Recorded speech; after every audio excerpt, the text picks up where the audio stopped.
Yes, it's hard work. Yes, you're going to sweat your face off and your balls off. Yes, it's part of it. It's you're in the elements. Yes, but in 4 years, you're going to make as much, if not more, than somebody who spent 4 years getting a degree. You're listening to the Learnings and Missteps podcast, where we intend to change the image of careers in the trades. We celebrate the real men and women who have built careers in the construction industry by bringing their personal stories straight to you. I began my career as a plumber's apprentice in the late 1900s. Over the last 26 years, I've had the fortune of meeting some of the most resilient, intelligent, and inspiring people who happen to be construction workers. My career path as a plumber has provided me with experiences and opportunities I thought were inaccessible. And I want you to know that the trades are a place where dreams can come true. These stories are brought to you by three brothers who share a mother. I am Jesse, your host. Our in house writer is Ernest, aka La Voz, Hello. and our co host, Rene. What's up? Y'all ready? Yes, sir. Dale. What's going on, L&M family? Super glad to have you back. If you've ever wrestled with trying to make a living with your passion or felt like your skills were underutilized and overlooked, this show is for you. Renee and I are having a conversation with Mr. Gage Salazar, local San Antonio boy, journeyman plumber, who's bounced in and out of plumbing and now feels like he has landed in the right spot. I know some of y'all are new and some of y'all are repeat offenders, and we're happy to have everybody jumping in and helping us out and changing the image of careers in the trades. And we'd love to know how these episodes are impacting you. What do they make you think? What do they make you feel? When you get a chance, share this episode with a friend, somebody that you think it would resonate with. And I hope you notice that all of our episodes have been commercial free. We intend to keep it that way, and you can contribute to that by hitting us up on patreon.com/learnings and missteps and signing up for the composite crew level, journeyman level, builder level. We even have a lifetime learner level. Check it out, and here we go. Coming into the service side was interesting. So a friend of mine, Jeremiah, he was saying that they were hiring at this company. But this was about a month or two before I even decided to switch. I was like, no, I'm comfortable. I'm good where I'm at. I was a foreman at a job in Seguin doing it was more mechanical piping stuff that I was focusing on, but still, I kind of moved up a little bit in my profession, kind of more leadership, which is what I like. I like more of the leadership stuff. Yep. The more I thought about it, like I said, about starting my own company potentially, I was like, you know what, let me just reach out and kind of see what this looks like. Let me talk to him and talk to the owner to see what they had to offer. For me, it really wasn't about the pay; it was more about the experience. So I talked to them. I was going to take a $2 pay cut. Okay. But like I said, it was about the experience. It seemed like a really cool opportunity for me. I left there feeling good. The next day, I called him and I was like, let's go ahead and do it. So that following Monday, I talked to the owner of the company. Like I said, it's a small company, and Yeah. he was real nice about it. He goes, "Man, I understand. No hard feelings. I know you're growing, and we can't spite you for wanting to grow, and do new things." So I gave my 1 week notice. I took that Friday off. I was like, it's my last full week. Let me just take a day off. So I spent time with the wife, and we were just driving around, and we get a phone call from Jeremiah, and he's just, he's actually texted me. He goes, "Hey, can you call me?" I was like, "Sure." So I Hmm. call him, and the first thing I say, I was like, "Don't tell me I'm fired yet." What? I was just joking. He goes, "Well, honestly," I was like, "Oh no, what happened?" So what happened was he had been thinking about leaving. It wasn't what he Ah, expected to. got So it. he had talked to the owner about it, and the owner got just really emotional about it, took it real personal. He's like, "Well, you know what? If you quit, I'm not gonna hire your friend." Straight up. And so he was talking to the owner. He was like, "Well, how long do you need for me to stay for him to be acclimated, for you to feel he's comfortable?" He goes, "No, no, no, no, you don't understand. If you leave, whenever you leave, he's gone too." So Oh, yes, so package straight deal. up, yeah. So Jeremiah was upset. He goes, "Man, I'll stay." And I was like, "Dude, that's not fair for you and your family for you to stay. You're not happy, so don't worry Right. about it." So we're like, "Dude, God's in control, whatever. It's gonna be fine." Me and Rebecca, my wife, we hang up the phone and we just kind of start laughing. It's like, you know what? We don't know what else to do. It's just one of those. We felt like it was just Yes. kind of a bad thing. Like, all right, well, something's up. So I was like, you know what? It's not a big deal. I'm gonna take a week off. It was around Easter weekend. So I was like, let me just take a week off enjoy Easter with the Oh, family, wow. help my wife out, whatever she needs at work, and just that's it. So in that time, that week off, I didn't tell anybody that I didn't have a job. I didn't want to call the company and say, "Hey, Yeah. psych." I didn't Yeah. want to do that. I was like, you know what? It's gonna be fine. We'll figure this out. Well, the front desk lady at the office I worked for, I probably shouldn't be telling you this, but so she was like, you know what? Hey, my husband's works for another company, Adam Burney, and they're hiring. I didn't want to say anything because I didn't want the company to think that I was kind of like poaching on former employees. Right. So I told my wife about it. I was like, so we sat on it. I was like, I'm not rushing. It's the middle of Right. the week, my first week off. Let me just kind of see what happens. So sat on it. I finally called the guy, her husband, at the company, and went in for an interview. I actually let me do a ride along with one of the service guys for a day, just to kind of see what I would, like, see if I liked it. Yeah. So it was interesting. It's new, something to do every day. New customers, new. I love meeting people, talking to people, and I liked it. I was definitely going to make more money hourly, but also with the installation commissions that come with that. Just all these little nuances of doing Right. service stuff I never thought was out there. And I'm in a month and a half in. I really enjoy it.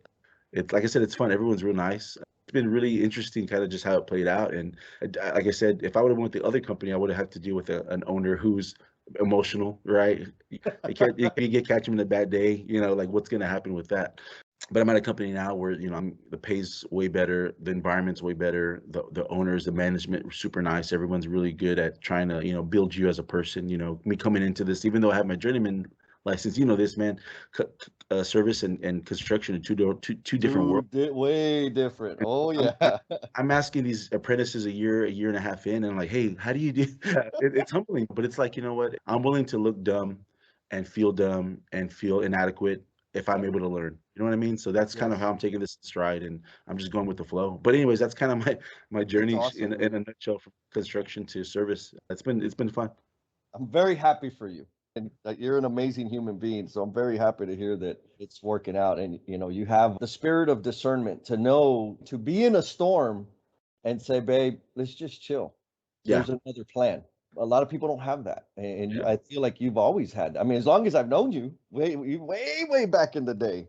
Well, I'll tell you what, it definitely helps to have a wife who's also very good at discernment too. It's good to be on the same team, the same goals and my just mindset. Beautiful. Okay, so this is gonna be awesome. What questions do you have?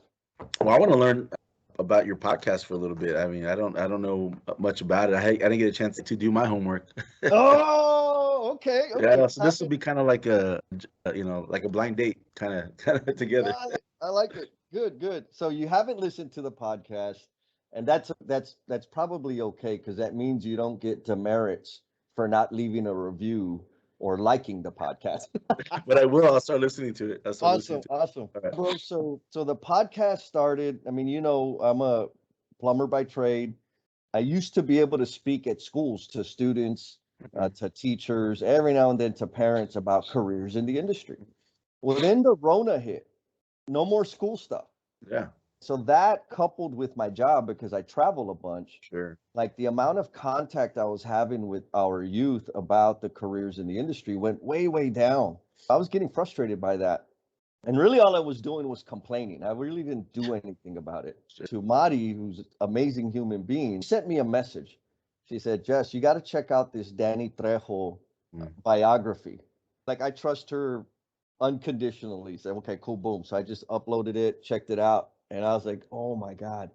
It was a great story. But what really like freaking landed, like hit me right between the eyes was one of the, I guess the interviewer asked him, does it bother you that you're not the main man or the leading man? And he's like, no, they pay me. He's like, what? Like, yeah, I've done over 200 movies and they all pay the same. Yeah. So I get my money, and with the money they pay me, I get to go talk to people about recovery and talk Mm, to people about having a way out of addiction. And I mean, the show's great. sure. It's a fantastic documentary, but it was that response, that frame of mind that I said, oh, hell, like, duh. Yeah. The acting was not his passion or his goal. Mhm. It was a means to his passion. Got it. And right after that, I said, okay, I ain't got no excuses. I've got to find a way. And I had been interviewed on a podcast by my buddy, Mr. Gates. And it was fun. I said, well, hell, if I can't go out, like we're in Hmm. quarantine, like how else can I connect with people? I said, well, shoot, podcast. Yeah, So I called Adam up. I said, bro, like let's hook up. Because I want to learn. Like I need to do hmm, this. I have to do this now. And that's how it happened. Then it was that's like, awesome. okay, boom, boom, boom. After that, it just it was, I Took think off. from the day I watched that biography to the day we actually launched was like 2 months. Oh wow, Boom, we were up and running. wow, dude, that's cool. The first month or so was a reality check because I was expecting 1 million downloads, right? Sure, It was slow. It's been slow, but it's been steady. sure, And people have been saying that they're getting a lot out of it, and some that's of the cool. conversations impact them personally. Like I can't stop doing it now. Yeah. So what's your main overarching goal as far as what you're trying to like communicate through the podcast? The purpose of the podcast is to change the image of careers in the trades. I love it. Love it, love Bottom. it, love it, love it, love it. I mean, you know Yes. it. You've Yeah. lived it. I've lived it. We know how amazing and fulfilling and rewarding it can be. And we also know how many people out there kind of say, like, oh, Yeah, no. Okay. Most of my adult vacation has been in churches or religious nonprofits. Since I was right out of high school, I worked at a couple churches, worked in Lubbock, worked here in San Antonio, traveled with the ministry, a church team, church program team. We went out to other churches and did stuff. I was a youth pastor here in San Antonio for a few years. And in between that, there was a small gap in my adult career where I did the trade, I did plumbing. That one of the programs, one of the nonprofits I worked with, it was kind of like, if you're familiar with missionaries, where it's like they have to collect, they have to, you have to get it with people and say, hey, would you mind funding me? Would you mind sponsoring me to do outreach in your community? That was 2008 when the recession hit. So not really many people were giving at the time. People with that had some money in their pockets, things like that. People were kind of just, hey, things are kind of tight. So I remember one of my paychecks was $13 because it was just hard to get people to give. sure. And it was very difficult. And at that time, I was, dating my current wife now, Rebecca, and that's kind of how this happened with me meeting you. She was working at a school, was connected with your brother who knew who you were, right? So it's like kind of just it was just kind of a weird situation. I remember she told me she was asking you if you guys were hiring, Yeah. and at the time, the company you work for, they were hiring, and it was funny because all I've known is nonprofit work, working in offices, professional settings. So I don't know if you knew this or not, but I went to the interview in a suit No, I for didn't know to that. a Oh, plumber apprentice. I went to an interview in a suit, and it was yes. interesting because I don't think that they knew what I was applying for. I'm like, yeah, I'm here to meet with so and so for an interview, and maybe they thought I was trying to work for an office position. I don't know, but I went to a plumbing. Now I know it's like they don't care. They're just going jeans and boots, and that's as long Go. as you look professional enough to work in an outdoor setting, you're good to go. But yeah, I went to an interview Oh, as that's a to become a plumber so good. apprentice in a suit, gray suit. The suit I got married in, it was hilarious.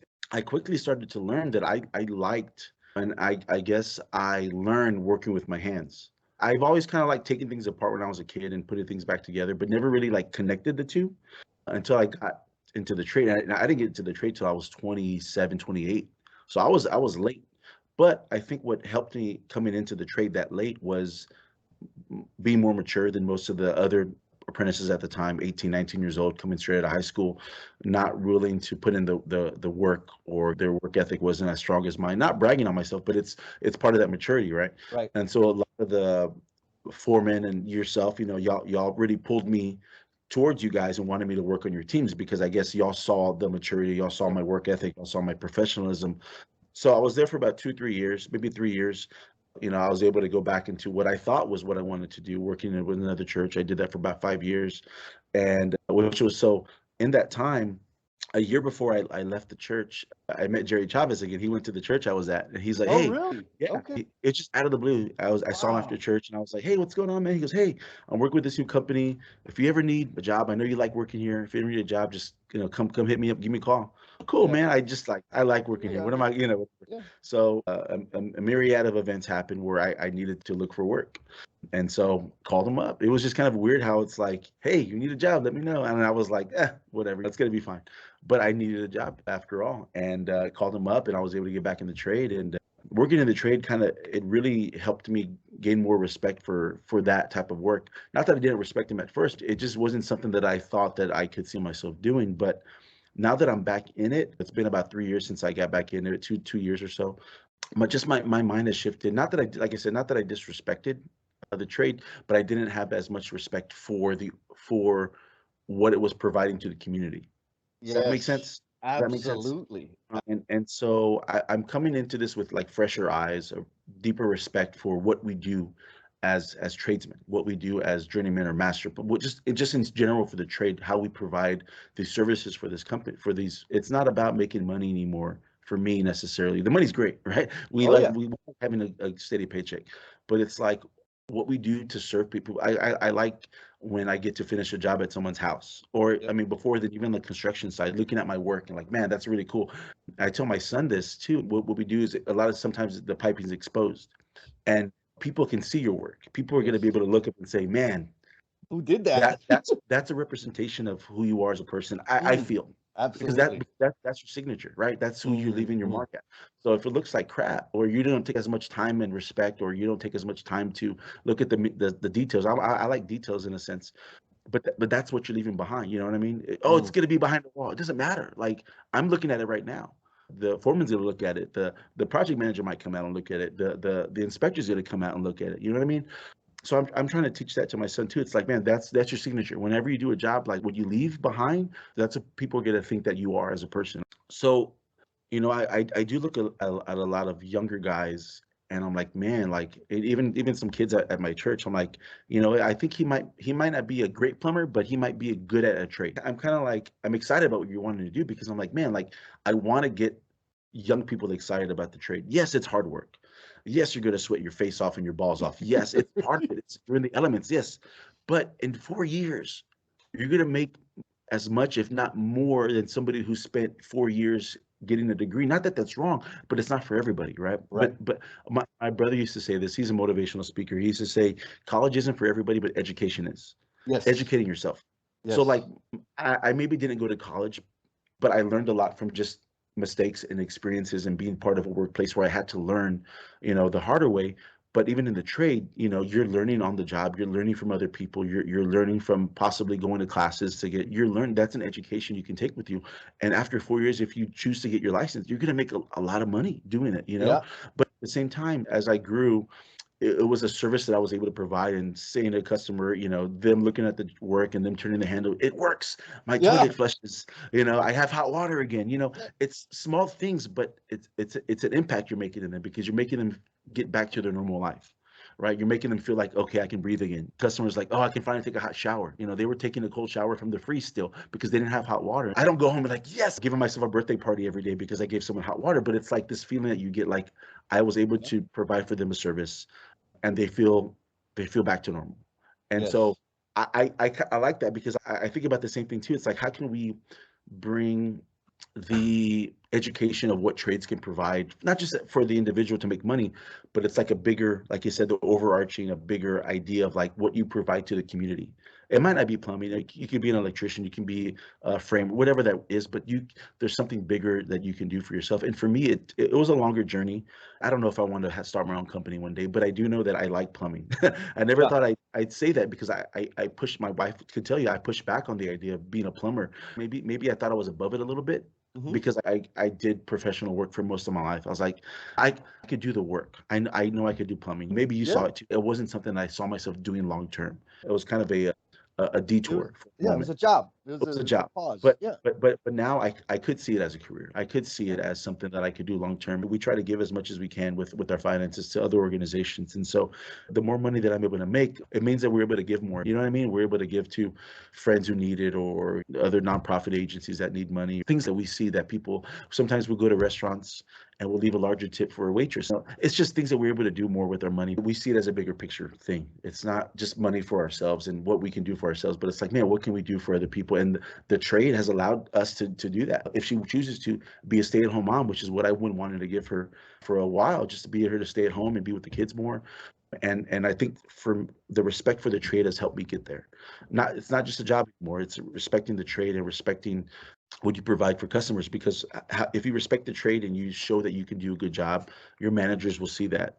Your foreman will see that. People in higher positions will see that, and they can trust you to do bigger and better things. All that to say, that's kind of my story. But I have come for a greater respect for the trade, and I want other younger people to be excited about potentially what that can mean for them. And then work yourself up into a more professional setting. That's what kind of where I see myself. Like, I respect these guys that bust butt when they're 65, years old, and I respect those guys, but I don't see myself in that position necessarily. I know that Right. they're necessary for the job, but I see myself as somebody who's encouraging those people in the field, or encouraging those Yep. people that do the hands-on stuff. I see myself as more of that leadership role. I want to respect those guys that do the hard work. And I know I work hard. This isn't a cocky or an arrogant statement. I don't feel it's coming from that place, but I do see myself in a more of a leadership and a more of a different position than just in the field for the rest of my life. If I could do it, yeah, I could do it. But I know that I have more to offer than just working with my hands. You know what I mean? So I know exactly what you mean. But you covered a bunch of important topics. I got chills when you said you developed a respect for the work or for yeah, the trade, because that ties into the idea of, like, it's not for everybody. You mentioned your brother said college isn't for everybody, but education is. A career in the trades isn't for everybody, but hard work is. There's another there's element. those commonalities that transcend the situation. So you talked a little bit about culture and environment. You talked about, you didn't use these words, but the way it landed in my head was vulnerability and learning. You and I, we got to meet in the commercial space. I'm a Sure. commercial plumber, and it's been a while since I've done any kind of plumbing, right? Like, full disclosure. It's But all right. if I go on a commercial site, I can go to town. Give me Sure. some plans, and I can get that mechanical room roughed in for you. If you send me on a service call, don't give me anything more than a shovel, bro, because I don't know what the hell I'm doing on Yeah. service. Yeah. Right now, in order for me to learn rapidly, and I think this is what I'm taking from you, what you said is, you got to ask the apprentice, hey, dude, how do I remove this cartridge? Yeah. Hey, dude, what do you do with these stupid Delta faucets? There is Yeah. No. Yeah. vulnerability in that. Yeah. What do you think? Yeah. Yeah. You've just because you know it all doesn't mean you know it all. Just because you've got to the position that you're at doesn't mean that you just stop learning. You know what I mean? Hmm. Leaders are always learning. If you want to grow, you've got to be vulnerable. Ask the questions. And I know they always say there's no dumb questions, and really, there's not a dumb question, but you may feel dumb asking the question.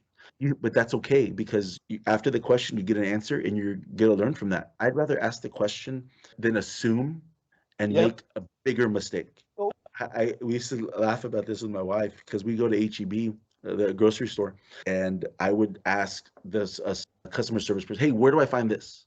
And so they can direct me straight to where I need to go. yep. Where she's like, "Why don't you just look around for it?" Because why would I I'm waste happy. Yeah. time? I just want to go and get it, right? Of course, it's different now, but we used to, I mean, I laughed about it, like, why would I waste my time looking Yeah. for it when I could just ask the person who knows exactly where it's at to Oh get me yeah. to where I need to go? I guess in the same sense, it's like, yes, I may have the quote unquote experience, I might have my license, but he has more experience than I do in this Yes. in this specific area.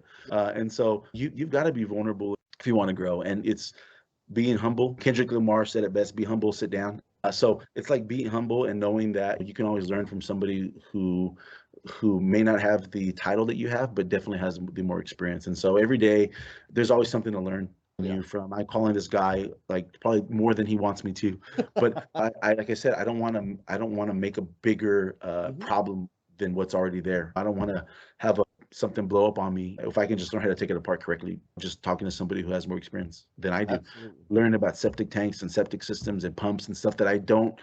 I mean, I live in the city area, we don't have any of that stuff. So I don't know how that works, but this guy does. And so Yeah. I can ask him. And so, yeah, you have to be humble. You have to be vulnerable. Let your pride kind of come down a little bit if you want to grow in the trade, if you want to grow in any aspect of your career. There's courage. I mean, from my perspective, Yeah, courage. displaying the vulnerability to say, hey, where do I find this? How do I do this? Is a courageous action, Yeah. because we've been conditioned to always have to know the answer, always have to say the right thing, or just don't be wrong, don't be weak, be strong.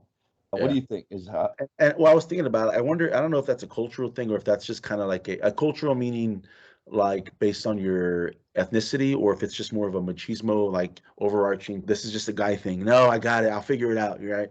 But I'm always looking at the instruction on how to put a bookshelf together because I don't know. I don't want to guess and have like 8 bolts left over. Like, I don't know. We'll see if it stays together. I don't know. But I do think it's maybe a cultural thing, maybe an overarching cultural thing. Just as a man, you feel like you have to know everything. I do feel like there's room for breaking that cultural, especially as you get older. I guess maybe it's just more as I'm getting older. I'm just learning, I don't know it all as much as I think I do. Mm. My wife will tell you that I don't know it all. She's And been telling you. yeah, and she's been telling me. I just need to listen to that, which I don't do very much. But that's okay. I think as men, especially for me having a son, I want to teach him that it's Yeah. okay if you don't know it all to ask the right questions, ask the right people that have the right answers that you're looking for, because then that's how you grow. That's how you Yes. learn. Well, speaking of having to be humble, we got our co-host Rene Caterpillar Duron.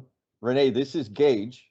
I don't Nice know to meet you, if you Gage. remember him. I think y'all met back when you were in middle school, Rene. Oh, I don't remember That's what it. I was like. I don't remember.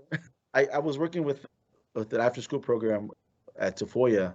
He was in No, Gear Up, it, and that's how I met Rebecca, yeah, yeah. and that's how we connected with you. And Got it. I'm sure there was some time where we I'm all sure we connected. crossed Yep. paths a little Yeah. bit, but yeah, That was cool, man. before he had that dirt on his face. Yeah, Yeah, I don't know if you remember me. I used to have like a big afro and like lots of baby fat. maybe okay, okay. There you go. Yeah, Lean and mean. yeah. I mean, there weren't many afros at Tafoya, so I'm sure I remember that. I'm sure I remember that. Well, good. Awesome. Well, it's nice to meet you again, I guess. Hey, well, I got like a comment or slash question about what you guys were just talking about. So going back to this like pressure to know it all as a man, I see that a lot. You always hear the banter in the break room about the guy that, did you hear who applied for super? Oh, he don't know anything. Like he's not Mhm. gonna get it, Yeah, yeah, yeah. or he'll probably get it because he's a suck ass or something, but he Yeah. doesn't know what he's doing. Yeah, So no, like, how do we tackle breaking that? that's a good question. Because I mean, it's just simply not true. I mean, even Yeah, nobody okay. knows everything. So I'm thinking about guys that I've seen in the field on the construction side that have been afraid to get their license because they don't want the responsibility. They're, at the time when I was 27, 28, these guys were 40 plus years old. And the conversation I was hearing is, I don't want to get my license because I don't want to run a job. Or they don't feel like they're capable of doing it, or they just don't want the responsibility for it. I feel like not everybody's built for leadership. Everybody can be a leader, but that doesn't mean that they desire it. I do think that. And I see that because there's jobs, maybe Jesse, you can account to this. There's guys where because they have their license, they're like, okay, let's get you on a job. Let's have you run a job. And they don't know what they're doing. Yep. They don't know how to communicate. They don't know how to just do a little administrative stuff. They're not great at communication. Not everybody's built for that. Not that you have to be a certain personality. There's introverts that are great at leadership. There's extroverts that are great at leadership, but it's just not everybody's built to be in that role, in that position.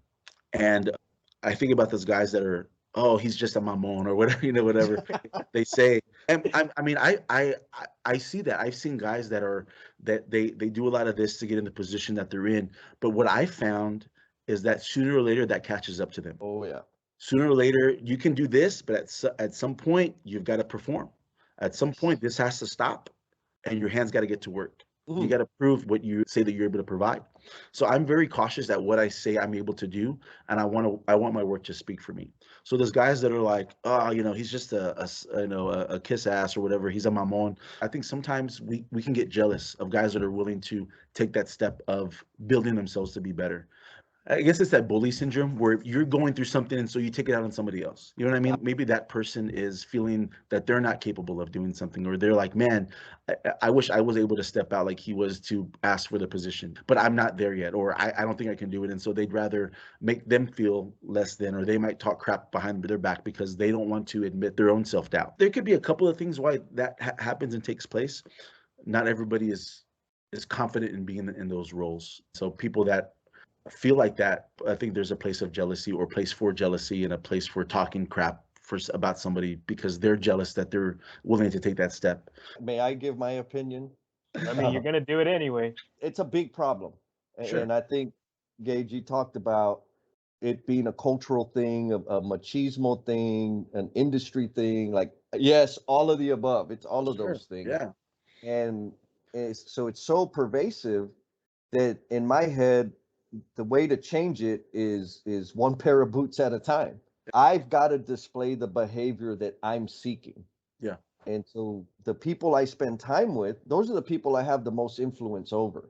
Sure. And when I ask those people, hey, bro, how would you do this? I have this idea. What do you think? Yes. I've never Yes. done this Yes. before. Yes. But who should we call? When we start displaying that behavior, we Yeah. normalize it. Yes. And then it can expand outwards from that. Yes. But it's scary. It doesn't feel good. Like, I'm gonna No. tell you straight up. When we were Gage, we were talking about the how we started the podcast. What I wanted to do was just freaking do it. Don't Sure. ask anybody. Why are you gonna ask? Don't be scared. All right, what kind of man are you? That was what was in my head. Sure. Bullshit, you know how much time and money I could end up spending? And then, like, everybody knows, I really don't like asking for help. Like, Sure. I suck at it. So much so that I prefer to learn the hard way. Yeah. And they've seen it. The point of that comment is I did ask for help, but there was enormous amounts of help that I didn't go access. Sure. So on one hand, I'm learning, like, I'm just Yeah. a baby in terms of building that skill and that comfort with going and asking for help. But the more I do it, people tell me, like, dude, you always ask for help. I like the way you go and use your resources. Yeah. And I'm like, really? Okay, that helps me. Yeah. Because Yeah. I feel less than because I'm needing to ask for help. And the reality is, come on, man, people have already lived through it. Exactly. I think that when you're in a leadership position, there's times when I feel like I'm here and my guys are here. You feel like you don't have a team anymore because you're over here, but you do have a team. They're the guys that are working underneath you. So at the job that I was at leading, I would draw out my isometric for, hey, this is how we're going to run this pipe. But like you, what do y'all think? Because you guys are the ones I always tell them, you guys are the ones installing it. This is what I'm drawing out. Take this with you. Go up there. If it's gonna work, then let's run with it. If it's not gonna work, just tell me and just fix that. That's because we're gonna work together. Because I'm down here, and you guys are 35 feet in the air, putting up 6-inch chill water pipe. Down here, it looks different from what it looks like up there. I mean, that's how it works, right? That's why we always get mad at the foreman or the project manager. Hey, this is how it's gonna go. But you're never in the field, dude. You're behind your computer in an office. How are you gonna tell me how to do the job out here? Oh, man. I mean, Yes. you know how that works. So all the field are like, this guy's an idiot. He doesn't know what he's doing. But it's because they're not willing to put themselves in. I mean, I'm not saying they're like, it's just a general thing, but it's like you've got to be able to trust your guys to do the work. Yes. You know, it may not be the way that you planned it out. It may not be the way that you saw it in your head, but it's still getting the job done. Going from A to B, it still looks nice.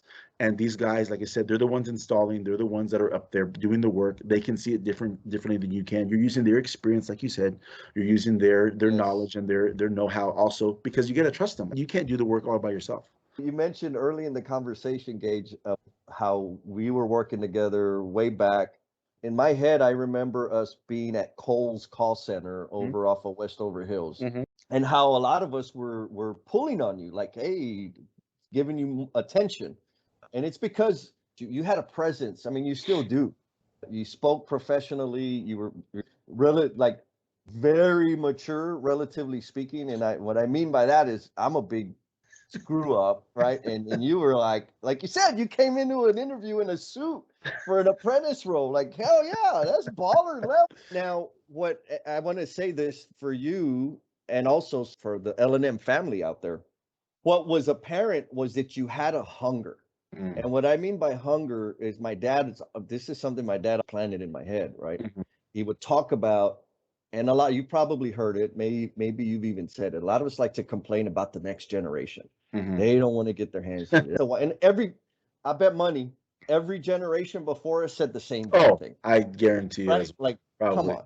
And by the way, we are raising the generation we're complaining about. So shut your mouth. It's not all their fault. Yeah. Anyhow, when you came into work for TD, what you just told me is you were working a job before that you got a $13 check. So you know what it is to be hungry. You know what tight budget means. Yeah. And because you know that, you have an appreciation Mm. for the work and the job and the earning potential in front of you. What do you think about that? It definitely does put a fire under your butt. My wife tells me all the time that, hey, we're proud of you for the work that you do, for the money that you bring into the home. And it does make me just make sure I have my focus on right. You know what I mean? The right glasses on, because it's easy to, I work with guys that do side jobs all the time. Yeah. I'm like, man, like, and I had the potential to do this job, which is going to pay pretty well, a side job, but I just didn't have the time to do it because I would rather be home. Yes. I would rather, for me, that's more important than the dollar bill, Yes. because what good is it to have all this money for your family, but never being there for your family to enjoy it with? And so it helped me to work hard. Yes, like, I think that's what the point you're getting at. It helped me to work hard, helped me to appreciate the work that I was doing, helped me to appreciate the paycheck that I was getting, but it also kept me focused on, it's not just about making the money.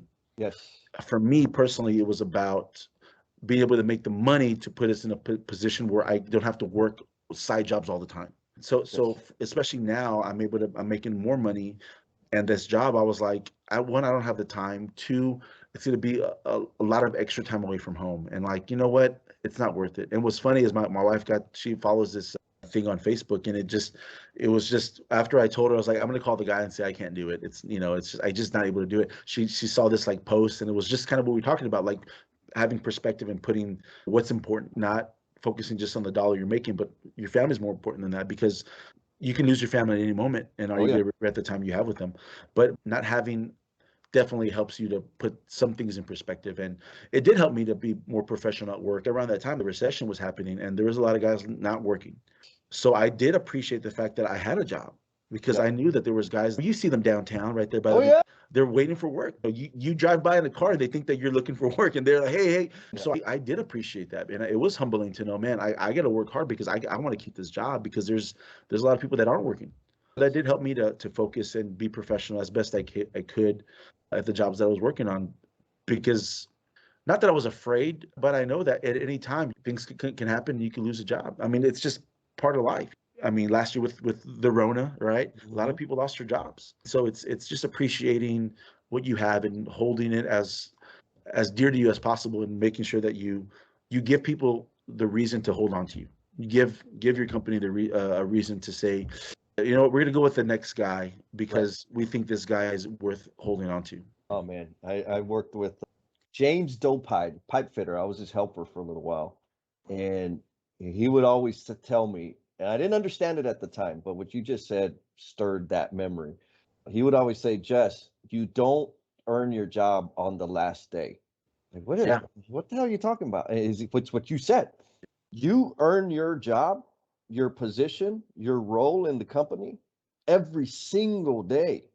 And what he Yeah. was referring to is in the tight times, right? When business is down or there's stuff's happening, all of a sudden everybody wants to show out. Yeah. Everybody's bringing their A game. Everybody's showing up on time. Everybody's volunteering for overtime. It's too late, right? Because It's everybody else, the Gadrins and the James and the Eds and the Ricks and all those people and the Renees, Rene, I'm gonna give you some credit. All right. They've been showing out. They sure. showed up every day Yeah. and they contributed every day. They learned every day. And for those other people that have been dogging it, you trying to Yeah. show out the last week, Too late, buddy. you're done. It's too You're late. done. You mentioned that the generations, they don't want to get their hands dirty, right? And that every generation has been saying that about their Sure. up and coming generation, right? Sure. Have you seen that it's kind of like at an all-time low now? Because let Mm, me give you an example. Like sure. I just had a conversation with a foreman the other day, and he was saying that he took a demotion to get into the job that I'm working in now because there's no experience left anymore in the entry level jobs, the ones in the holds and like the operators Hmm. that they've either promoted or quit because Mm, there's no help, and he had to take over because he was like he's the foreman, right, and he had to pick up the slack. But sure. there's so much slack to be picked up now Mm, because there's no experience anymore because everybody just leaves when it gets hard. yeah. Do you think it's worse now than ever, or is it the same? Well, I don't know if it's worse than ever. I guess it might be worse in the sense I feel like there's a lot more ways to make easy money. You know, a lot of people want to do YouTube videos. I'm going to be the next YouTube star. I'm going to be the next Instagram. I'm going to be the next Snap, TikTok. And I feel like they think that that's not the only way, but there's easier ways to try and make money out there. And not that they're not willing to work hard for it.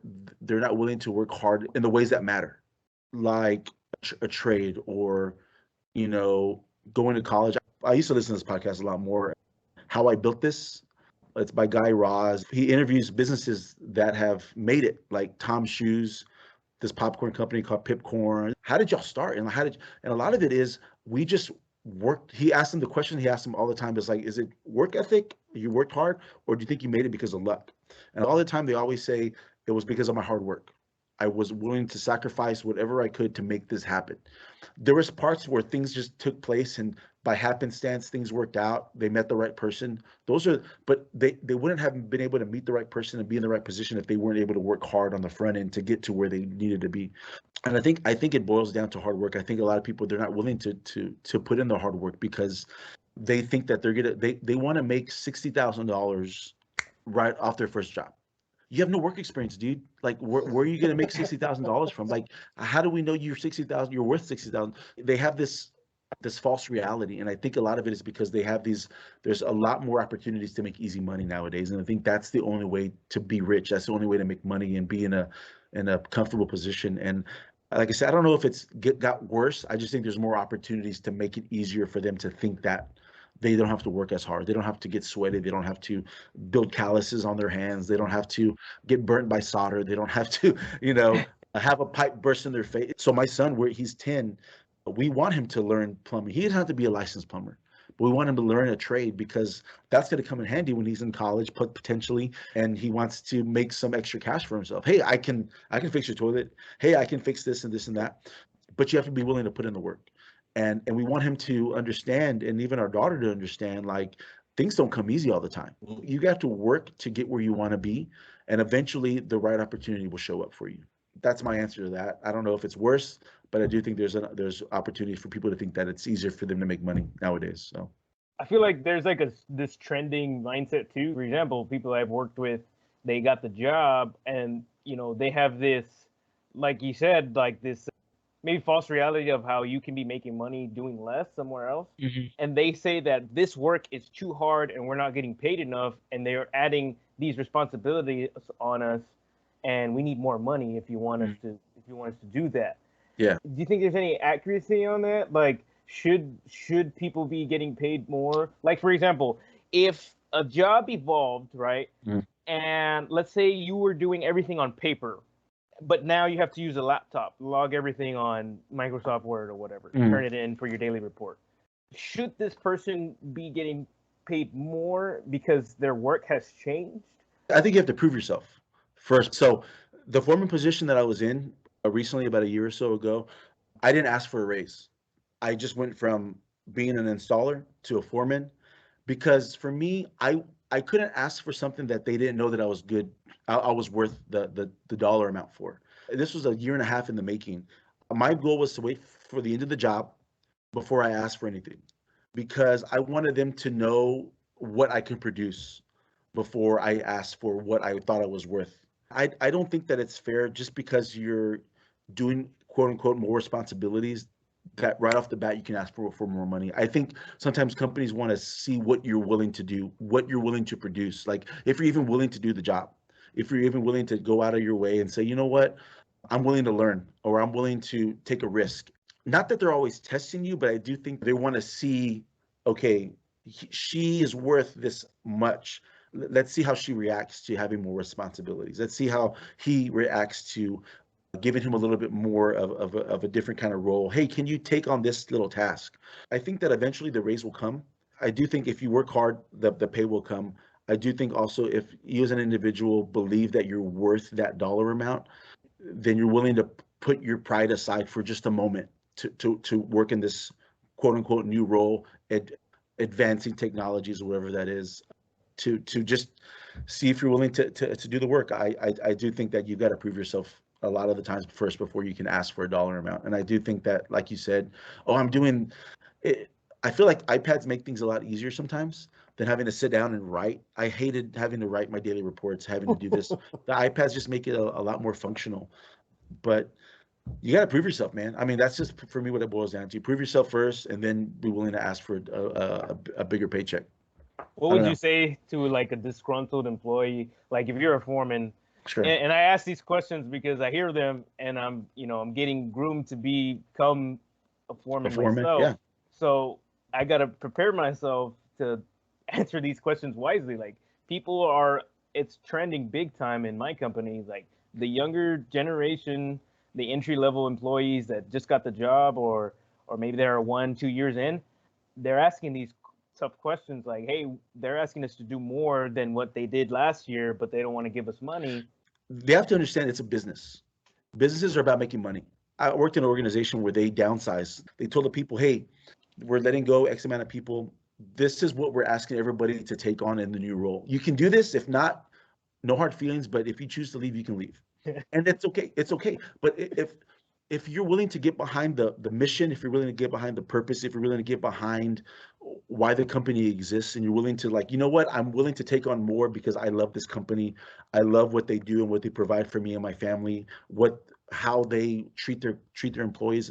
I'm willing to do more and stay at the same rate that I am, then I think that's admirable too. But a company is a company, and they want to make as much money as they can too. Because guess what? If they don't make money, you're not making money. Mm. If they're not making money, you don't have a job. And for me, it's not as black and white, but I do think that there's a lot of that element. There was a kid who came in. I say a kid. He's probably like 19, 20.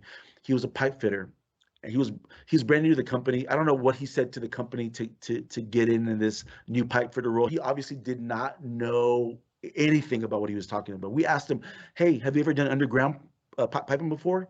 His response was, "Like in a cave." We're like, "What do you mean in a cave? No, Oh like my underground. Like, what God. are you talking about?" So he obviously didn't know what he was talking about. So we didn't have any welding for him to do with the job I was at, but he was just brand new. He was about a week and a half, 2 weeks in. And I said, "Hey man, I need your help to move this pipe from one section to the other. Our forklift is down. I just need you to help me move this stuff." And 2-inch PVC, bro. You know how light that is. 10 Yes. footers, 20 footers, they're light. He was taking one at a time from one side to the other. I'm like, bro, Yes. I said, "Come on, man, let's do this." And I'm there taking 3 or 4 sticks. He's still with one. I said, "Look, let's put this down." I said, "Look, man, do you want to be here? What are you talking about?" I said, "I'm carrying 3 or 4 sticks of 2-inch pipe, bro. You're there with one at a time. I can tell in your face that you don't want to be here." He goes, "Well, they told me it was gonna be like this, and here I am. I'm just helping you guys out. I'm just like, yeah, that's working." Oh, work. I said, "It's easy, bro. This is super easy. Let me tell you, this is super easy. Do you want to be here? Yes or no? If you want to be here, then you got to work. We're a team. This is it. We're a team."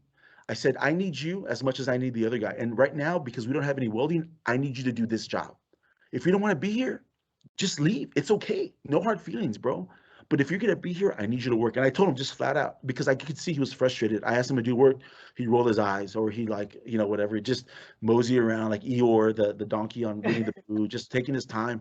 And so I got frustrated because I'm these other guys, I'm the foreman, not that I'm above it all, but it's like I have other things to be worrying about than having to help you carry, 2-inch pipe from, one job to the other side just because we got to get it out of the way. I need to trust you to do the job. And so I just had a real conversation with the guy. This is where we're at in the company. This is what we're asking you to do. If you don't want to do it, that's okay. That's okay. No one's gonna blast you out on Instagram. But if you're gonna be here, you got to be willing to work. And so I would tell your employees, as a business, they want to get as much out of the employee as they can without having to spend more. And that's just where it's at. Eventually, they'll be able to provide more for their employees, more of a pay raise if they can. But if you like the company enough, you're willing to sacrifice a little bit. If I like the company I was at, and it was a small company, but I was willing to put off taking a raise because I wanted to see if I was capable of doing the work. I wanted them to see that I had the value. I wanted them to see, you know what, he is worth this much, because we saw the whole year and a half what he was able to produce, what the guys talked about him, what the GC had no complaints about the guy. You know what, he is worth this. So I would tell your guys, you know what, I understand you're frustrated, but I'm frustrated too. This is where the company's at right now, because he's not in the position that you're in. He doesn't have the buy-in with the upper management as you do. I would say you speak for the guy. Say, "Hey, look, let's give it a month. This is what I did. There was a guy that I worked with, and he would drive from Houston every week. That's where he lived in Houston. He'd come to work every week, stay here Monday through Friday. Sometimes he would go home in the middle of the week to be with his family and come back. He'd drive 3 hours that Wednesday night, drive back 3 hours Thursday morning, just because he wanted to be with his family. And I saw that for a month. And without him knowing, I went to the upper management. And I talked on his behalf because there was more buy-in on my words than it would be from his words. He's just a stressed out employee. He's an annoyed employee. He's a frustrated employee. When you're frustrated, sometimes you say things that you really don't mean, or you really coming from it doesn't always come from a bad place, but it can be from a frustrating place. But as his leader, as his foreman, or as his supervisor, you can talk about those frustrations with him, and then you have the opportunity to communicate those frustrations to whoever your management is and say, hey, this guy, man, he works hard for me every day. These are the things I see him improving on. These are the things that I know he can do and perform. What can you do for him? You know what I mean? So it's different coming from you than it would be coming from your employee, from the guy working underneath you. So, but at the end of the day, it's a business, man. You hooking up, taking care of the guy that was driving back and forth from Houston. I mean, that's a form of servant leadership. Sure. And you also touched on people getting frustrated. So when do people get frustrated? And this isn't just a construction situation. This is any situation. People get frustrated when they feel stuck. They get frustrated when they don't know what direction they're headed. Yes. They get frustrated when they don't feel appreciated. Yeah. None of those things have anything to do with money. No. And usually when people are frustrated about their income, it's because they got a spending problem. That's their issue. Yeah. It's their issue. It's not an employment issue. Now, do we want to make more money? Absolutely. So Sure. You got to make that happen. But when you're leading a team and have responsibility for a crew, if you're not displaying appreciation, you're contributing to them being frustrated. Sure. If you're not setting direction and explaining the purpose behind the work, you're contributing to the frustration. Yes. And as a result, they feel stuck. That's the biggest issue I've heard. It's just communication. Communication. Hearing one thing from the office people, and then it being not produced out in the field. Like I said, that's why I left the company I worked with before, is because they kept saying, oh, we're going to go here, we're going to move here, we're going to move south, we're going to move south. And I never saw them moving on that. Yeah. Or the other side of it, one of the companies I worked for before, we had a Home Depot card that we can use to go buy just things that we needed out in the field, gloves, whatever it was. I go to Home Depot one day and my card's not working. Oh shit. and I have like a few $100s worth of stuff. I'm like, what the heck? I'm like, oh gosh, like what did I do? So I called the office. Oh yeah, we forgot. We're not giving you guys Home Depot cards anymore. We're just gonna have one for the office, and you gotta. I'm there, and I called the other foreman. I said, hey, did this happen? He goes, yeah, I was there yesterday, and this same thing happened. I was like, did they tell you? He goes, no, nobody told us anything. It's frustrating. You're frustrated again because there was no communication. Even in the guys I work with now on the service side, there's just lack of communication a lot of the times. We're just kind of like you said, we're stuck.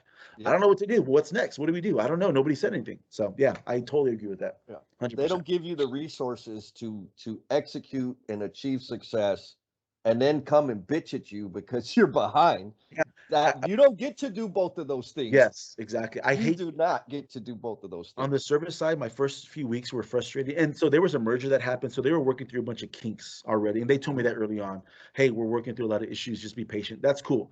I get that. But one thing I told them was like, I hate feeling stupid in front of a customer. Whatever you can do to help, like, make that not possible, that would be super good. And there was times where I would go to a job and they'd be like, this guy came already 2 weeks ago to talk to me about this. We're talking about the same thing. You're supposed to be here to do the job. I didn't know that. I'm so sorry. I apologize for the inconvenience. We'll get somebody out here as soon as you can. And there was just miscommunication somewhere within the office that when they sent me back on the job, I didn't know what was happening. I'm brand new to the company. Here's an iPad, figure it out, in a sense. There was some teaching, but really it's like, here you go. And so I hate feeling dumb in front of a customer if I can avoid it. But yeah, communication is huge. Big deal. So there's a few other things. I don't want to say that it's all the company or the leader's responsibility, right? Because everybody has to own. You remember Jim Jones, Gage? Yeah. I love the famous saying, like, I'll take it to the grave with me. Everybody's got to take a bite out of that shit sandwich, right? So the employer, the leader, the person of responsibility, they got to own their part. Sure. And so does the damn employee. And so there's this dynamic that I've been able to see over and over and over and over again. You get a scrub, meaning somebody that's new, doesn't know anything, and they think they're freaking rookie of the year. And it's like, bro, you're a scrub. Like, it's okay to be a scrub. Yeah, You right. We've all been there, but they think they're rookie of the year. They want to parade. They want to parade for, well, I showed up on time all year. I never called in. Like, bro, those are terms of employment. Did you wipe your ass too? Way to go. The scrub evolves and becomes rookie of the year. And he thinks it, or she thinks she's Hall of Fame all of a sudden because you had a good year. All right. Like, do that again. Don't get me wrong. Like, I'm not judging. I was that guy. yeah, yeah. Right. I showed up on the job and I made a good decision or made a good recommendation. The very first time something valuable came out of my mouth, well, God damn it. Where's my freaking C-suite credit card? Where's my company truck? Yeah, where's my company truck? Yeah. You have these ego problems, and you said it, right? You got to prove yourself. You got to be reliable. You got to be able to reproduce the consistent level of quality, the consistent level of service over and over and over again. You got to be able to do that reliably, and you're going to get recognized. Sure. You don't get you're not going to get a raise because you freaking opened up a Word document or you replied to an email for the first time. Yeah. Thank you for doing that. Yeah. And we're going to continue to develop that capability. Yeah. But you're not going to have a parade because you just did it this first time. So there's this weird thing of, I deserve because I showed up, like negative. The freaking Connex and the Bobcat and the backhoe, they're present too. Are we going to give them a raise? Yeah. You don't get ribbons for perfect attendance anymore. Yeah. You get paid to produce. Yeah. And if you ain't putting out, shut up and put out, or go find another job. Like, I mean, I love the way you said, Gage. Like, you know what, bro? If you don't want to work here, that's okay. Like, this is the job. This is the work I have for you. And if you don't want to do it, you have a choice. And the choice is to go do something else. I want to add some clarity because I'm feeling a little judged here. Y'all are hating on influencers and social media. And I want to let you know that ain't easy. I'm sorry. I should have said the exception is this podcast. And that's half joking, but half true. Sure. You don't just go start a podcast and open up an Instagram account and a YouTube account and boom, you blow up. You got to put the damn time in. Well, you said it when you started the podcast. You're like, I'm going to have 10 million views. I mean, early on, that's our mindset. Like, oh, I'm going to be this thing off the bat. It's hard work. I mean, I mean, I don't know how to run a podcast, but you told me it took about from start to finish 2 months of asking the questions, getting the equipment. Okay, what's our dialogue? What's our focus? How are we going to run our talks? There's a lot of thought that goes into it. A lot of whiteboard conversations. A lot of like, well, let's think about this. Well, if this is going to work, and so there's a lot of work, and I applaud you guys for taking this on because there's a lot of other people out there that are doing the same thing similar you are. Right. So what's going to make you guys stand out from everybody else? You know what I mean? So you got to find your niche, and there's a lot of that, man, for sure. So now the difference is like there's an amount of sacrifice that we have, like this, rather I should say it this way. The commonality between the trades and the virtual world is that hard work is required. You've got to sacrifice some things to grow and to contribute to the degree that you want to contribute at. Sure. So that's a consistent thing. The difference is the environment is working out there in the field, installing things. There's a lower level of comfort, right? I mean, you mentioned it earlier, Gage. It is when it's cold out there, bro, it's cold. Yeah. Like the warmest place you'll find is a porta potty, and that's not very pleasant. Yeah. And when it's hot, oh man. It's hot. Like, it's hot. Like you're gonna sweat. And not like a little bit. You're going to be soaked. Salt stain. Do you still get salt stains in your jeans? Yeah. Right? Like that's the work. That's the work. So the comfort level is very low. Now, as it relates to, because, I'm omnipotent and I've been able to do research of every generation. Sure. Every generation, the comfort level in which we live has gone up. Sure. Right? If you think back, like just super simple, refrigerators, we take that for granted. Air condition, like that is an expectation anywhere you go Sure. in our country.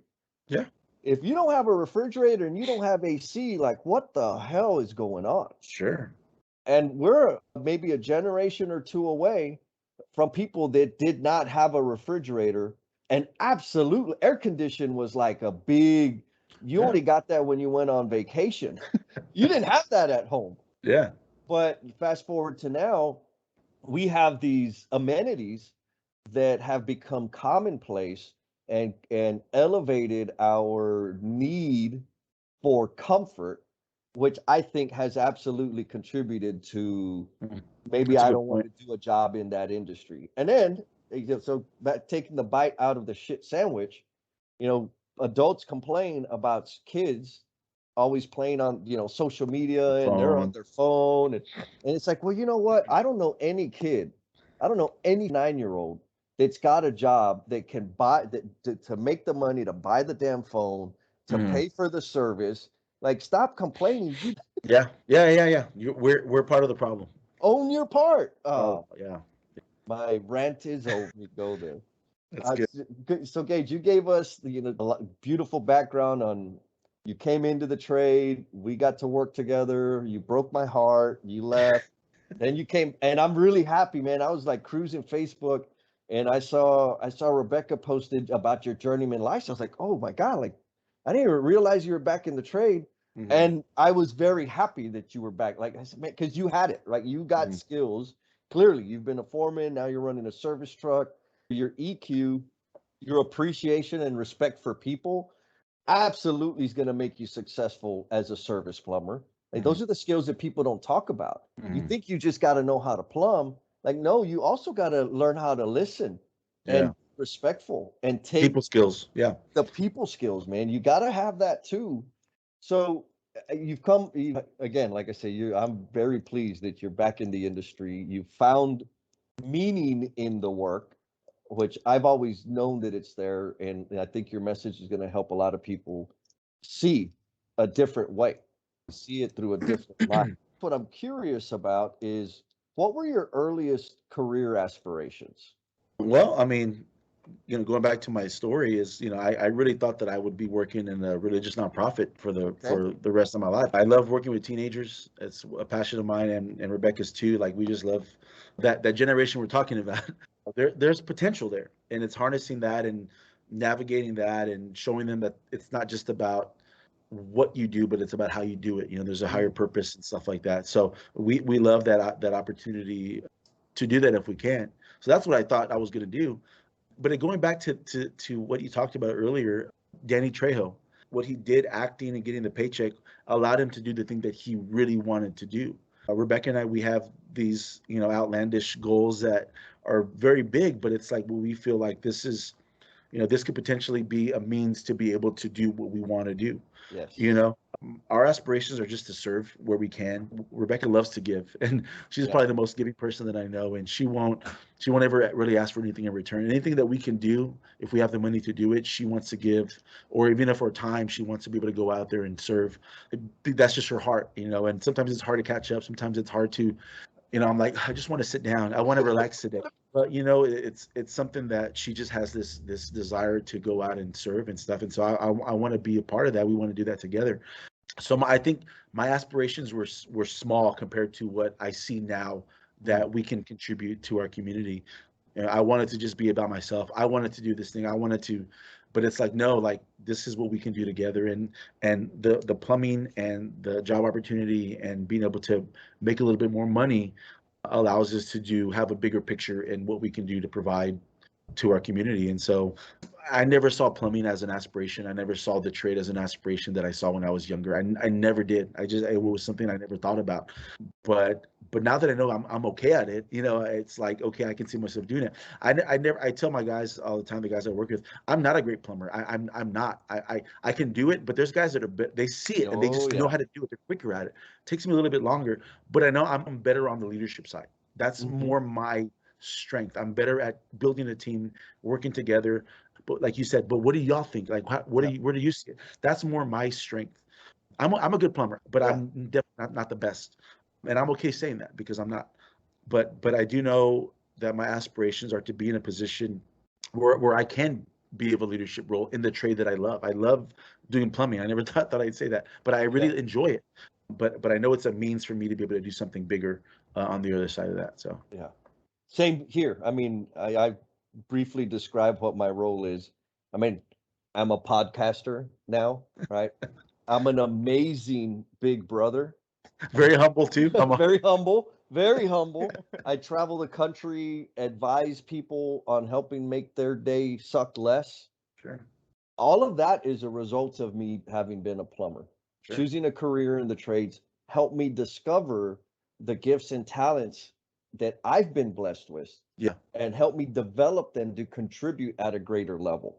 I think it's also being true to yourself. I'm not purposely trying to, but I don't want to be the typical plumber that they see every day.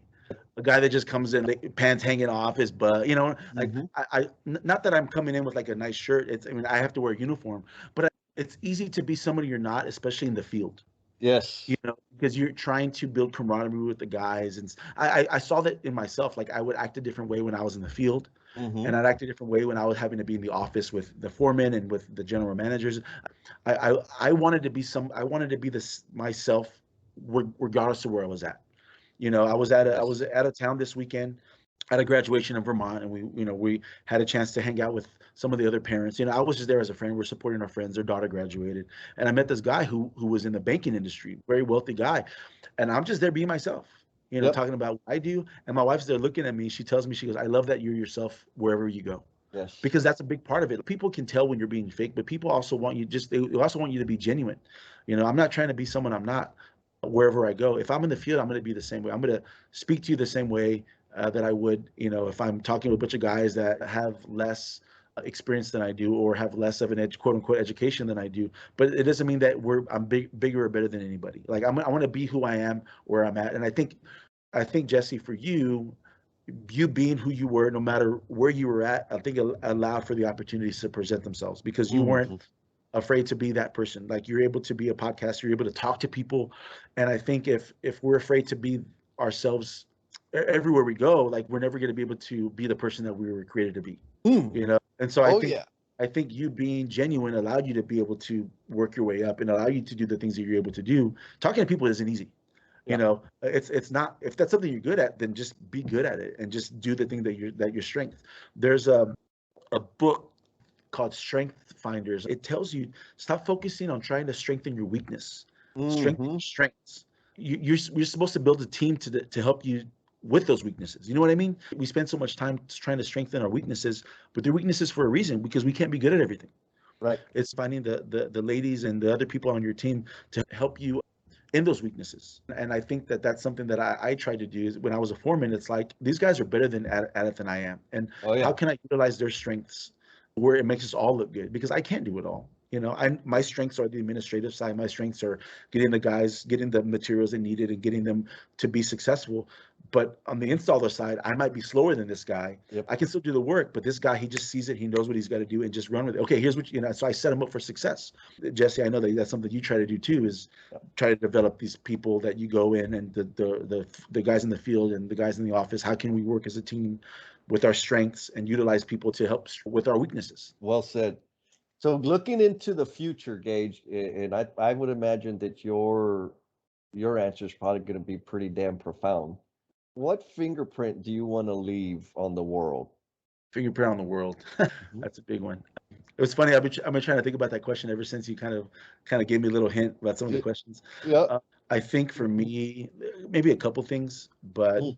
I definitely want to be viewed as a good husband and father. For me, that's a big one. There was when I used to talk to teenagers, there was a death that happened many years ago, and I remember watching this on a news report, and it was a guy who passed away. I think he got hit by a car on his motorcycle. And the only thing that they talked about the person was he loved his motorcycle. He Mm. loved his motorcycle. He loved his motorcycle. And that's cool. But the way I took it was like, I don't want to be remembered just for my motorcycle. I don't want to be remembered because, oh man, Gage loved wearing shoes or he loved wearing hats. And I'm not downplaying his death. His death affected a lot of people, but I don't want to be remembered for something that was materialistic. I guess the question is my fingerprint. I want to be a good father and a good husband, somebody that was a hard worker, that was willing to take risks in his trade and in his passions and his desires and his goals in life. Somebody that was willing to step out in faith. Somebody who loved God. That's a big part of my story is being a Christ follower, being a believer. I'm not perfect, you know, but somebody who's not willing to make mistakes too. You know what I mean? And this, not like dumb mistakes, but we're not willing to. And as far as learning, Right. I want to be able to do that.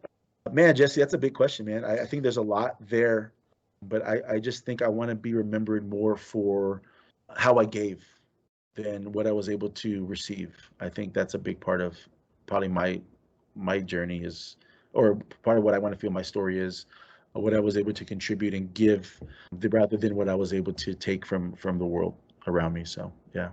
Damn. I knew it was going to be good. All right. So Rene came up with this idea of creating a backstage segment of this podcast that would be exclusive content for people. So here's the question. The title of this podcast is Learnings and Missteps, which is kind of confuses people. Like, what the title is this? What the hell is the podcast about? Right. And the reason I chose that title is because I got to the point in life that I am through a bunch of missteps that I learned from. And as we're talking through everybody's story, they're talking about their learnings and their missteps and how it got to where they're at right now. And so in that theme for the backstage pass, what misstep in your entire life provided you with the greatest learning? Oh, yeah, we're gonna do you dirty. If you want to hear Gage's biggest mistake that provided him with the greatest learning, it is available to you through our Patreon account. You can sign up as a subscriber and you will have direct access to this exclusive L&M backstage pass. Stick with us. The show's almost over. Well, Gage, I am pleased that we were able to connect, and it was very short notice. So thank you for making Oh, the that's good, time. man. Hour and a half goes by fast. Dude, right? Yeah. I was like, what time? 9:30 already. I had the privilege of working with you way back in the day. It was clear that you had tons of gifts, and you've gone, you've taken different route. You worked for a couple years. You went back out into the nonprofit world, faith-based nonprofit work, came back into the trade. And what's pleasing and motivating to me is that you found a way to connect what your one of your gifts are, right, is developing capabilities, developing leaders, assembling teams to execute and deliver, and also adding and providing value to people. And you're doing that through the plumbing trade. Yeah. And it Yeah. can be done. Found a way to do that in the trade. Yeah. And that is something that, like this, your story, I hope is going to connect and impact other people. Yeah. I really appreciate seeing your career growth and your life. I mean, I haven't been there the whole time, but Thank you. we met a long time ago, man. And now for me, it's like I swear, when you left, I cried a little bit, like, Yeah. and to now hear about all the amazing things that you're doing back in the industry, it's like, yes, because yes. Yeah. So I'm very happy that you're there, and you talked about it, that you may not be the best installer or the best assembler, but you do have some skills that are going to provide value in the industry. Yeah. And I'm looking forward to see how that impacts your career trajectory. Yeah. And more importantly, your career in the trades is a means to your passion. Yeah. And Exactly. so what is it that you're like the impact that you're going to have in the world and the people that you're touching out there? All of that is what I want to see, right? Yeah. That's what, and maybe if I don't have the opportunity to see it, I want to celebrate it. Yeah. And I want to celebrate you. And so appreciate you sharing your story. I appreciate the vulnerability, man, for real. Like that was real talk. I don't know if you know this, but Rene, I mean, you know, he's my baby brother, but every interview that we've had so far, Rene walks away with at least a decade of knowledge and experience, Mhm. more than he had when he showed up. And me Yeah. too. But Yeah. all these highlights, it's hard for me to receive all that experience. But Renee, I mean, we have conversations. He's like, dude, I learned a lot from these like I learned so much, so he doesn't Yeah. have to go and do it the hard way, Yeah. the way I do things. And so I appreciate you for gifting him with Yeah. your experience and your perspective. Thank you, guys. I appreciate it, man. If y'all need anything else from me, please don't hesitate. You know, All right. I'll support you Oh guys. yeah. I'll be listening. Yes. The one I thing we need is for you to hit the listen. like button. Hit the like. Hit like. Subscribe. Yeah. Comment a little bit. Yeah. There you go. There you go. All right, Good. brother. You take it easy, man. I got you, man. God bless you Yep. guys. Peace out. All right, I feel like we just dropped another banger episode with our boy Gage, and it's time for the shout out to the Learnings and Misstep fam. Bam. So first, I want to shout out to the people across the globe. We just launched our new website, and I get to see how many people are logging in and from where. And they ain't all from Texas, baby. We also got a super cool review from Agile FE. Agile FE says, this is a genuine show that honestly shares what it means to work in the trades in North America. I have mad respect for this show, philosophy, and the inspiration it gives each episode.